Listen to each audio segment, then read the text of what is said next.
نبی پاک صلی اللہ تعالیٰ علیہ وسلم جب وہاں سے گزرے تو اپنے ساتھ ایک صحابی تھے، ان سے ارشاد فرمایا جب تم اللہ کے باغیچوں کے پاس سے گزرو تو کچھ پھل کھا لیا کرو۔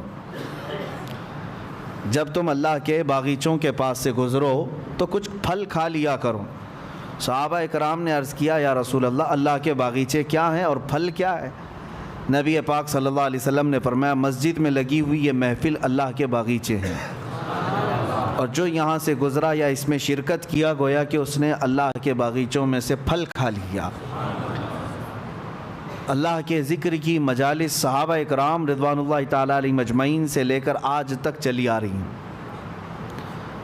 تقریر اپنی جگہ پر، نعت اپنی جگہ پر، لیکن اللہ کے ذکر میں جو اثر ہے وہ کسی چیز میں نہیں ہے۔ اور پورا قرآن کیا ہے؟ پورا قرآن کا ایک نام پتہ ہے آپ کو؟ قرآن مجید بھی آپ کہتے ہیں، قرآن کریم بھی، لیکن خود قرآن میں قرآن کا نام کیا آیا ہے؟ کئی جگہ پر تو اللہ نے قرآن ہی لفظ استعمال یعنی ارشاد فرمایا ہے قرآن، لیکن ایک جگہ اس کا نام الگ آیا ہے، اِنَّا نَحْنُ نَزَّلْنَا الذِّکْرَ، بے شک ہم نے ذکر کو نازل کیا ہے۔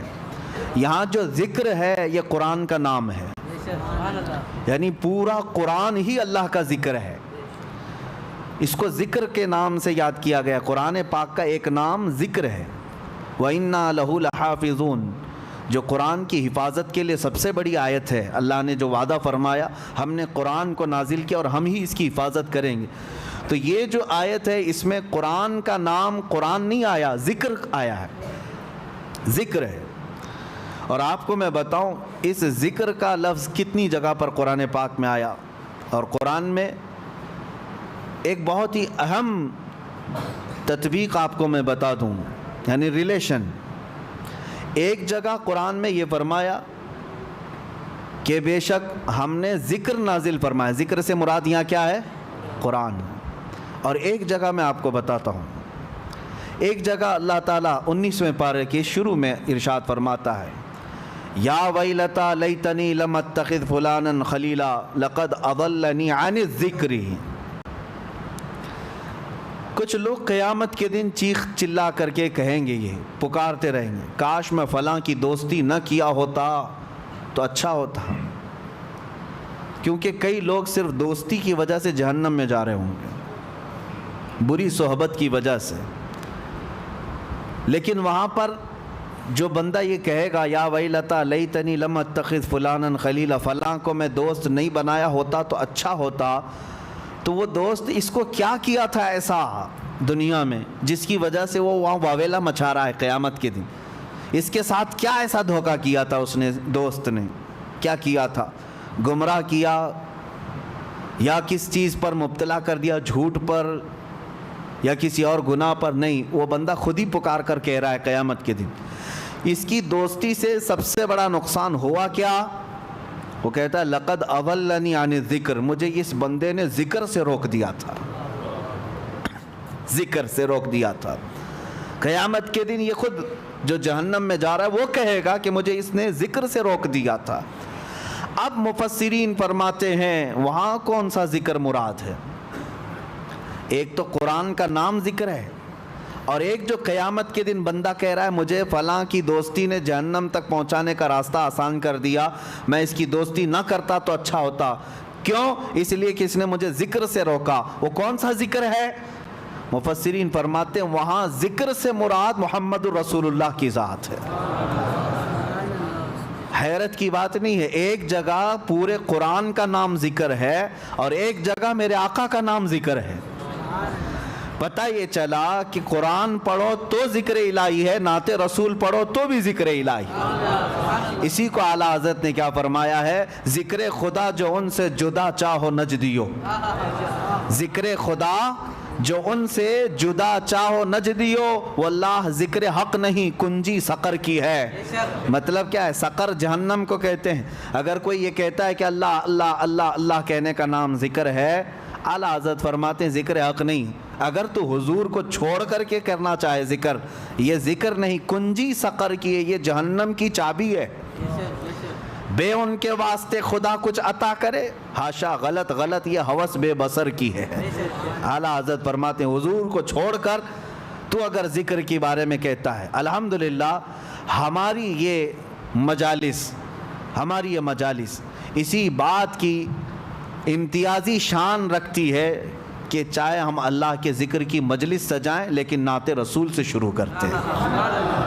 کیوں؟ ذکر کس کا نام ہے؟ ایک تو قرآن کا نام بھی ذکر ہے، اور دوسرا رسول اللہ کی ذات کا نام بھی ذکر ہے۔ قرآن میں دونوں جگہ ذکر کا معنی ہے۔ اچھا، اور آپ کو میں بتاؤں، بعض لوگ جن کے پیٹ میں درد ہوتا ہے جب ہم رسول پاک کو نور کہتے ہیں، وہ یہ کہتے ہیں کہ نہیں، نور یہاں پر جو ہے نا، اس سے مراد قرآن ہے، نور کا مطلب قرآن ہے۔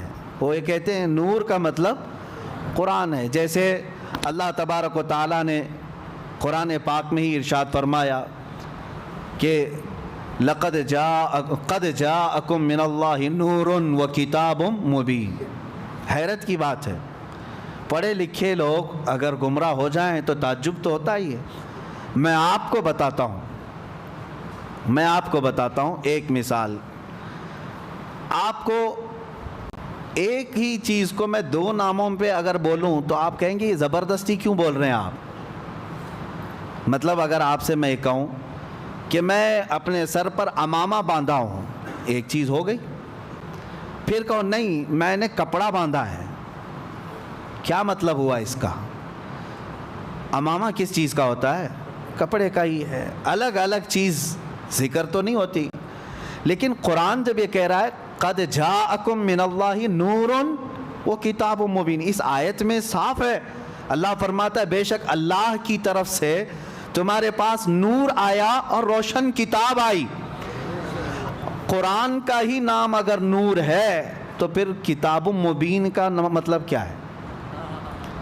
نور اگر قرآن ہی ہے تو پھر کتاب مبین الگ سے کیوں آیا؟ یہاں تمہیں پتہ یہ سمجھنا ہوگا قرآن کی بلاغت، عربی کی بلاغت، یہاں نور سے مراد میرے مصطفیٰ کی ذات ہے۔ اب میں آپ کو تسلیم کرتے ہوئے یہ بھی بتا دوں کہ ہاں، جو لوگ کہتے ہیں کہ قرآن ہی نور ہے، غلط نہیں، ہم بھی تسلیم کرتے ہیں۔ بعض جگہ قرآن کو بھی نور کہا گیا ہے، اور کیوں نہ ہو، اللہ کا علم ہے، اللہ کی صفت ہے، تو نور تو ہے ہی، بلکہ نور علی نور ہے۔ قرآن بھی نور ہے اور رسول اللہ کی ذات بھی نور ہے۔ اب دیکھیے دو چیزوں میں نے آپ کو بتایا، ایک ہی نام چل رہا ہے، قرآن کا نام ذکر بھی ہے اور رسول اللہ کا نام ذکر ہے۔ قرآن کا نام نور ہے، رسول اللہ کا نام نور ہے۔ اور آگے میں آپ کو بتاتا ہوں، ابھی بھی آپ کے سامنے شاعر پڑھ بھی رہے تھے، بیدم وارسی رحمۃ اللہ تعالیٰ علیہ نے، اس میں یہ بھی فرمایا ہے کہ قرآن یعنی قرآن کتاب جو آئی ہے اس سے پہلے ہی ایک کتاب آئی ہے۔ قرآن اللہ کی کتاب ہے، کتاب آئی ہے، لیکن اس سے پہلے ایک کتاب آئی ہے۔ اس سے مراد تورات، زبور، انجیل نہیں، رسول اللہ کی ذات ہے۔ یعنی کتاب کا لفظ حدیث میں حضور کی ذات کو بھی کہا گیا ہے اور قرآن کو بھی کہا گیا ہے۔ دونوں یہ جو چل رہے ہیں ریلیشن، اس کے اندر جو تعلق میں آپ کو بتا رہا ہوں توجہ سے، بہت سارے لوگ اس میں گمراہ ہوئے ہیں، اس کے لیے میں آج یہ تعلق بتا رہا ہوں۔ ذکر کس کا نام ہے؟ قرآن کا، اور ذکر کس کا نام ہے؟ رسول اللہ کا۔ نور قرآن کا نام ہے اور نور رسول اللہ کا نام۔ کتاب قرآن کو کہا گیا ہے، کتاب رسول اللہ کی ذات کو۔ آپ سوال کر سکتے ہیں ایک ذات بھلا کتاب کیسے ہو سکتی ہے؟ ایک ذات، اس کو کتاب کیسے کہہ سکتے ہیں؟ کتاب میرے عزیزو آپ کو سمجھنا ہوگا کہ کتاب کیوں پڑھی جاتی ہے، کتاب سے حاصل کیا ہوتا ہے۔ کتاب پڑھ کر کے آدمی کچھ نالج لیتا ہے نا، کچھ سمجھتا ہے اور کچھ اس کو نئی معلومات حاصل ہوتی ہیں، اسی لیے تو کتاب ہوتی ہے۔ اب کتاب جو پنے والی ہے، پیپر والی ہے، ورق والی ہے، اس سے پڑھ کر کے آپ کو کچھ نالج ملتا ہے، تو مجھے یہ بتائیں وہ صحابہ کس کو دیکھ کر کے اپنی زندگی بدل رہے تھے؟ وہ صحابہ قرآن ابھی جو نہیں پڑھے تھے، قرآن پورا آیا ہی نہیں تھا، اس سے پہلے ہی ان کی زندگیوں میں بہت بڑا انقلاب آیا تھا۔ وہ کون سی کتاب پڑھ رہے تھے؟ تمہیں ماننا ہوگا وہ کتاب یہ نہیں، وہ کتاب ذات رسول کو پڑھ رہے تھے۔ کتاب دونوں نام ہو گئے، دونوں نام ہو گئے۔ اب آئیے اور ایک میں کمبینیشن بتاؤں۔ سب سے پہلے کون پیدا ہوا دنیا میں؟ سب سے پہلے کیا پیدا ہوا؟ حدیثیں الگ الگ ہیں۔ سنیوں میں مشہور ہے کہ حضور صلی اللہ تعالیٰ علیہ وسلم نے ارشاد فرمایا کہ سب سے پہلے اللہ نے میرے، باقی آپ ہی کمپلیٹ کر رہے ہیں۔ پتہ ہے، ہر سنی کو پتہ ہے کہ سب جانتے ہیں حضور نے فرمایا سب سے پہلے اللہ نے، حضور نے کیا فرمایا؟ میرے نور کو پیدا۔ یہ سب کو پتہ ہے، لیکن حدیث اور بھی ہے۔ حدیث میں، ایک حدیث میں میرے آقا صلی اللہ علیہ وسلم فرماتے ہیں سب سے پہلے اللہ تعالیٰ نے قلم کو پیدا کیا۔ سب سے پہلے اللہ نے قلم کو پیدا کیا۔ اور ایک حدیث میں ہے حضور اکرم صلی اللہ تعالیٰ علیہ وسلم فرماتے ہیں سب سے پہلے اللہ تعالیٰ نے لوح محفوظ کو پیدا کیا۔ ساری کائنات سے پہلے کسی بھی چیز کا ذکر نہیں ہے وہاں، کسی بھی نور کا ذکر نہیں۔ حضور نے فرمایا سب سے پہلے اللہ تعالیٰ نے لوح محفوظ کو پیدا کی، تختی جس پر ساری کائنات لکھی گئی ہے، یہ لوح محفوظ کو۔ اب تطبیق دے کر کے بتاؤ، حضور پاک صلی اللہ تعالیٰ علیہ وسلم نے ایک حدیث میں فرمایا سب سے پہلے اللہ نے میرے نور کو پیدا کیا، ایک حدیث میں حضور فرما رہے ہیں سب سے پہلے اللہ نے قلم کو پیدا کیا، ایک حدیث میں فرما رہے ہیں سب سے پہلے اللہ نے لوح محفوظ کو پیدا کیا۔ آخر سب سے پہلے آیا کون؟ تو یہ فیصلہ جو ہے صرف عاشقان رسول کر سکتے ہیں۔ فنا فی الرسول، عاشق رسول اقبال لاہوری فرماتے ہیں، قلندر لاہوری علامہ اقبال یہ کہتے ہیں اس کا فیصلہ یہ ہے یا رسول اللہ لوح بھی تو قلم بھی تو، تیرا وجود الکتاب، ساری چیزیں آپ ہیں یا رسول اللہ۔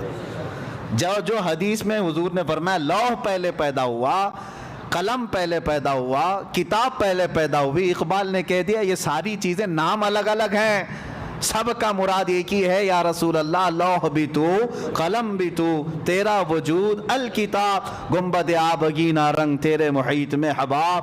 اور پھر ایک جگہ اقبال یہ کہتے ہیں کہ نگاہ عشق و مستی میں وہی اول وہی آخر۔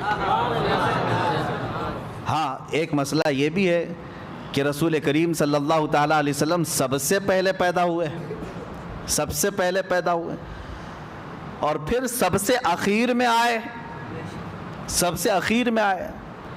اس کو بعض شارحین یوں کہتے ہیں کہ بیج زمین میں بویا جاتا ہے، زمین میں سب سے پہلی چیز کیا ہوئی؟ بیج، بیج سے پودا نکلا، پودے سے شاخیں بڑھتی گئی، درخت ہو گیا، درخت ہو جانے کے بعد ٹہنیاں، پتے، پھر اس کے بعد پھول لگے، پھول کے بعد پھل آئے، اور پھل کے بعد اندر کیا نکلا؟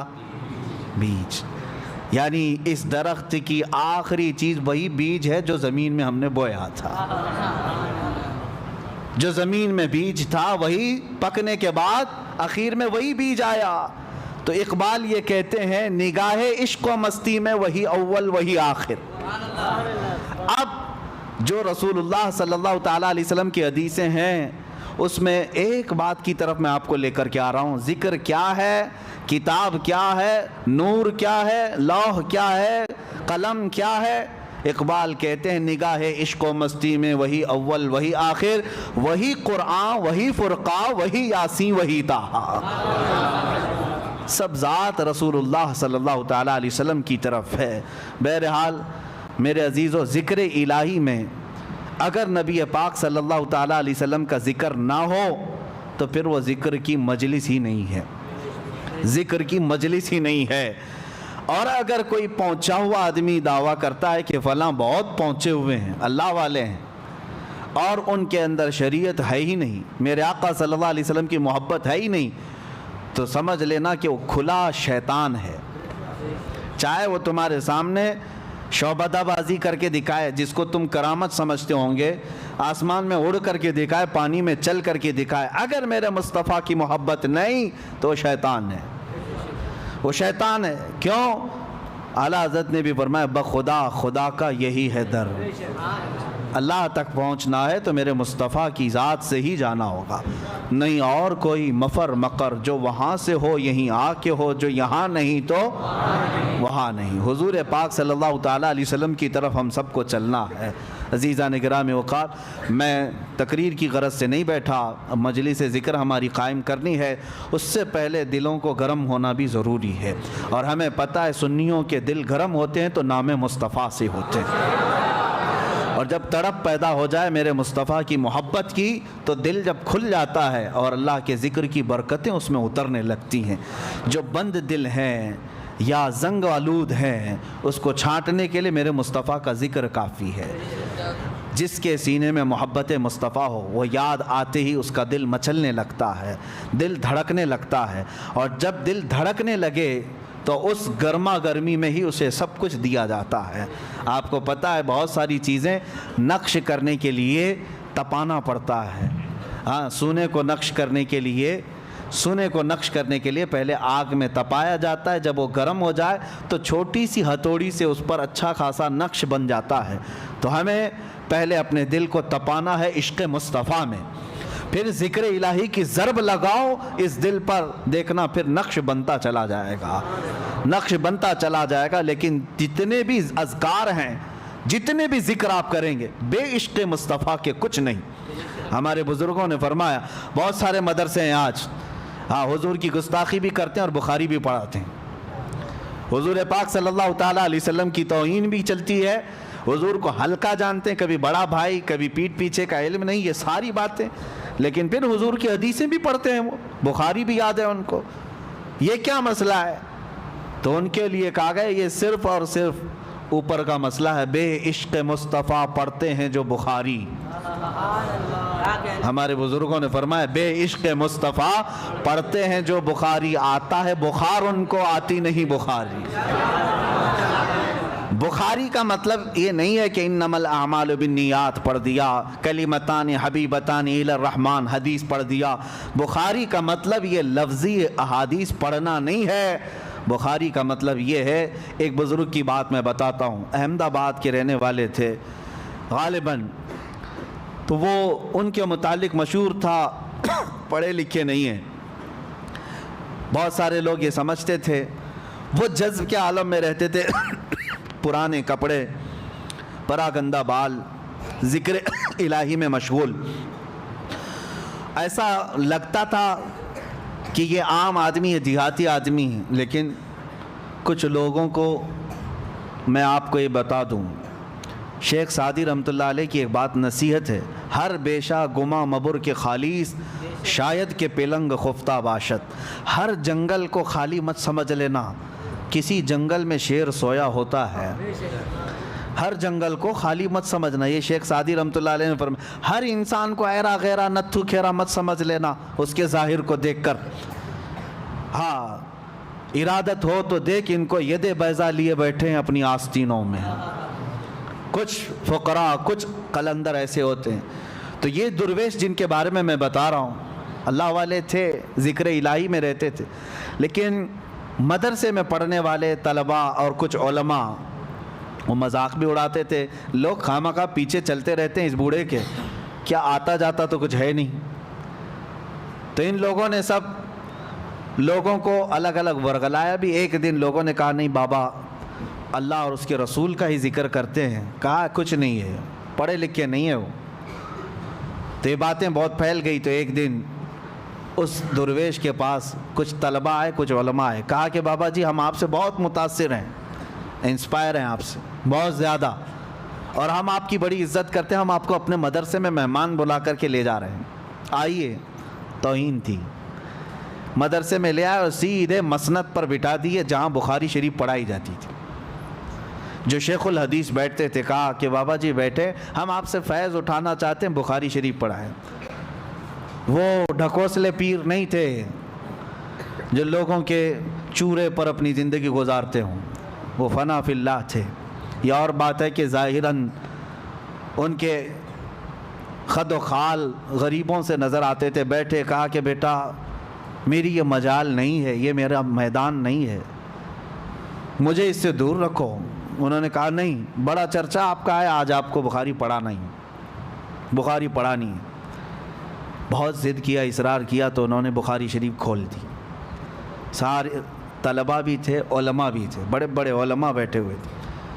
اب اس مرد حق, مرد قلندر نے جو بخاری شریف کو شروع کیا, ان عمر رضی اللہ تعالیٰ عنہ قال قال رسول اللہ صلی اللہ علیہ وسلم انما الاعمال بالنیات, یہاں سے شروع کیا. حدیث پڑھتے رہے پڑھتے رہے پڑھتے رہے.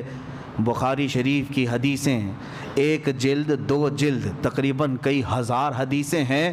جا کر کے آخری حدیث کلمتان حبیبتان الی الرحمن خفیفتان علی اللسان ثقیلتان فی المیزان سبحان اللہ وبحمدہ سبحان اللہ العظیم, بخاری شریف کی ختم تک پہنچ گئے. حدیث روایت کے ساتھ, سند کے ساتھ, صحابہ کے ناموں کے ساتھ پوری حدیثیں. میرے عزیزو, یہ گھنٹے دو گھنٹے کی بات نہیں, پوری بخاری پڑھنے کے لیے کم از کم میں فاسٹ بھی پڑھوں, قرآن کو سنانے کے لیے 30 دن لگ جاتے ہیں. بخاری شریف اس سے بھی زیادہ ہے. قرآن شریف میں 30 پارے ہیں, تلاوت سے ہو جائیں گے. بخاری شریف میں سندیں پڑھتے پڑھتے وقت ہو جائے گا. اگر اسی طرح 1 گھنٹے کی تراویح کا معاملہ ہو تو بخاری کو سنانے کے لیے 2 مہینے لگ جائیں گے. انہوں نے ایک مجلس میں پوری سنائی, سب کپڑے پھاڑنے لگ گئے, چیخنے لگ گئے, چلانے لگ گئے, اور اس کے بعد وہ اپنا عصا اٹھائے اور کھڑے ہو گئے. ان کو لے کر کے گئے, ایک عالم دین ان کے قدموں میں گر گئے, اور اس کے بعد کہا بابا ہمیں معاف کر دیں, ہم نے کبھی یہ نہیں سوچا تھا کہ آپ بخاری شریف بھی پڑھتے ہیں یا پڑھاتے ہیں, یہ کمال کی بات ہے, ہماری بدگمانی کو معاف کریں. انہوں نے ہنس کر مسکرا کر ایک تھپڑ لگایا اور کہا جاؤ میاں, میں کہاں پڑھاتا ہوں, اور حقیقت تو نے جو گمان کیا ویسا ہی میں ہوں, میں پڑھا لکھا نہیں ہوں. کہا پوری بخاری پڑھا دیے. کہا میں کہا, سامنے رسول اللہ بول رہے تھے, میں پڑھ رہا تھا. اللہ اکبر. سامنے مصطفیٰ کریم صلی اللہ علیہ وسلم بیٹھے تھے, وہ بولتے جاتے تھے اور میں سن کر کے بیان کرتا جاتا تھا. اس کو کہتے ہیں بخاری شریف پڑھنا. بے عشق مصطفیٰ جو پڑھتے ہیں بخاری, آتا ہے بخار ان کو, آتی نہیں بخاری. ساری چیزوں کا کل ملا کر کے حاصل کلام ایک ہی ہے, وہ جو نہ ہو تو کچھ نہ ہو. جان ہے وہ جان, اور جان ہے تو اب ہماری جان ہے. جان کا ذکر اگر نہ ہو, آخری بات میں عرض کرتا ہوں. آپ کو پتہ ہے غار ثور میں جب مصطفیٰ کریم صلی اللہ تعالیٰ علیہ وسلم تھے حضرت ابوبکر صدیق کے ساتھ, کفار مشرکین ارد گرد گھومتے دیکھ کر کے چلے گئے. نظر کیوں نہیں آئے؟ سبوں نے اپنا اپنا الگ الگ انداز بیان کیا ہے کہ اللہ نے حفاظت فرمائی, مکڑی کے جال بن دیے تھے, کبوتری نے انڈے دے دیے تھے, اللہ تعالیٰ نے اپنے حبیب کی اور ان کے صاحب کی حفاظت فرمائی. لیکن عاشق رسول کیا کہتا ہے؟ ہاں, حسان الہند امام اہل سنت فاضل بریلوی کہتے ہیں کہ یہ عدو کا مطلب ہے دشمن. ہاں, عدو دشمن کو کہتے ہیں. جان ہے, جان کیا نظر آئے, جان ہے, جان کیا نظر آئے, کیوں عدو گرد غار پھرتے ہیں. اعلیٰ حضرت فرماتے ہیں یہ دشمن غار کے ارد گرد کیوں پھر رہے ہیں؟ میاں جان جو ہے, جب اللہ تبارک و تعالی ہمارے اندر رکھا ہمیں نظر نہیں آتی, تو کبھی کبھار جان کو اللہ تبارک و تعالیٰ ایسا محفوظ رکھا ہے کہ ہمیں بھی نظر نہیں آتی. اعلیٰ حضرت نے فرمایا وہ جان ہے پوری کائنات کی, کیوں عدو گرد غار پھرتے ہیں, وہ سوئے لالا زار پھرتے ہیں, تیرے دن اے بہار پھرتے ہیں. اور کمال کی عاشقی ہے. میرے امام اہل سنت نے فرمایا, اپنا انٹروڈکشن کرایا دنیا کو, کیا کہہ کر کے, اس گلی کا گدا ہوں میں جس میں مانگتے تاجدار پھرتے ہیں. یا رسول اللہ, جو تیرے در سے یار پھرتے ہیں, در بدر یوں ہی خار پھرتے ہیں. بس آؤ اس حضور کی طرف, ذکر پاک کی مجلس قائم کرنی ہے, لیکن اپنے دلوں کو عشق مصطفیٰ میں گرم رکھو. ہمارے دل کس کے لیے ہے؟ رسول پاک صلی اللہ تعالیٰ علیہ وسلم کے لیے. ہمارے دل کس کے لیے ہیں؟ ہاں، سر سوئے روزہ جھکا پھر تجھ کو کیا، دل تھا ساجد نج دیا پھر تجھ کو کیا. اعلیٰ حضرت فرماتے ہیں حضور کے دربار میں جا کر کے سر جھک گیا تھا یا کچھ ہو گیا تھا، نجدی بڑے برہم ہو گئے کہ سجدہ کرتے ہیں، یہ رکوع کرتے ہیں. اعلیٰ حضرت فرماتے نہیں میاں، ہم کہاں سجدہ کرتے ہیں، ہم شرک نہیں کرتے. اعلیٰ حضرت فرماتے ہیں دل تھا ساجد.